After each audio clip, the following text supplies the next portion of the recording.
Malaking pinsala ang idinudulot ng digmaan sa kabuhayan ng ating mga kababayan. Ngunit higit sa mga ito, walang katumbas ang dulot nitong sakit sa kalooban at kaisipan ng mga mamamayan. Isa sa mga ito ang kondisyong tinatawag na survivor's guilt.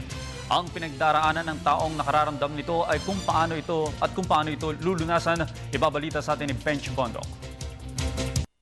Nga balat masiglang lungsod ng Zamboanga, nagmistulang ghost town dahil sa kabi-kabilang engkwentro sa pagitan ng tropa ng pamahalaan at MNLF Miswari faction.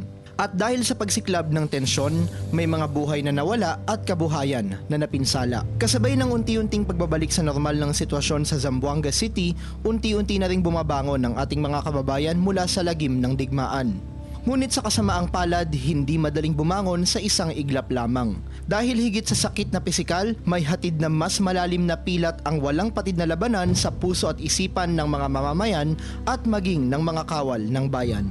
Ang survivor's guilt ay isang mental na kondisyon kung saan pakiramdam ng isang nakaligtas mula sa isang trahedya, kasalanan niya ang pagkawala ng kanyang kasama o mahal sa buhay sa parehong pangyayari at para bang wala siyang nagawa upang iligtas ang kanyang kapwa mula sa kamatayan. Natuklasan ng mga eksperto ang survivor's guilt noong 1960s nang magsagawa sila ng therapy sa mga survivors ng malagim na Holocaust o ang malawakang pagpatay sa mga sibilyan kasunod ng ikalawang digmaang pandaigdig sa Europa. Naobserbahan ng ilan sa mga survivors na sinisisi ang kanilang mga sarili. Iniisip nilang sila ang may kasalanan sa pagkamatay ng kanilang mahal sa buhay. Karaniwang naaapektuhan ng ganitong kondisyon ng mga sibilyan at maging mga taong tumutulong sa kanila tulad ng mga rescuers at mga sundalo sa oras ng trahedya.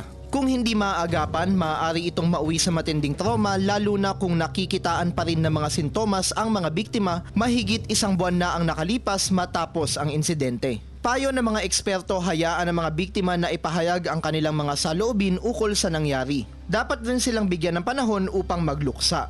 Sa ganitong paraan, maayos nilang maipapahayag ang dinaramdam na maaaring magpagaan ng kanilang pasanin dulot ng mapait na karanasan. No man is an island. Sa atin na mga kaibigan at mahal sa buhay, iparamdam natin na hindi sila nag-iisa.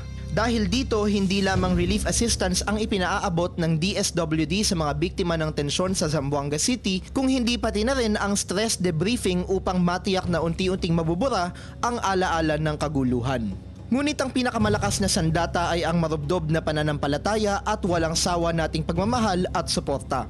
Sa tulong nito, anumang dagok ng buhay ay tunay. Hindi na maibabalik pa ang mga bagay at buhay ng iba na winala ng trahedya. Ngunit dahil nananatili tayong buhay, buhay rin ang pag-asa upang bumangon at magsimulang muli. Para sa Telebisyon ng Bayan, Bench Bondok.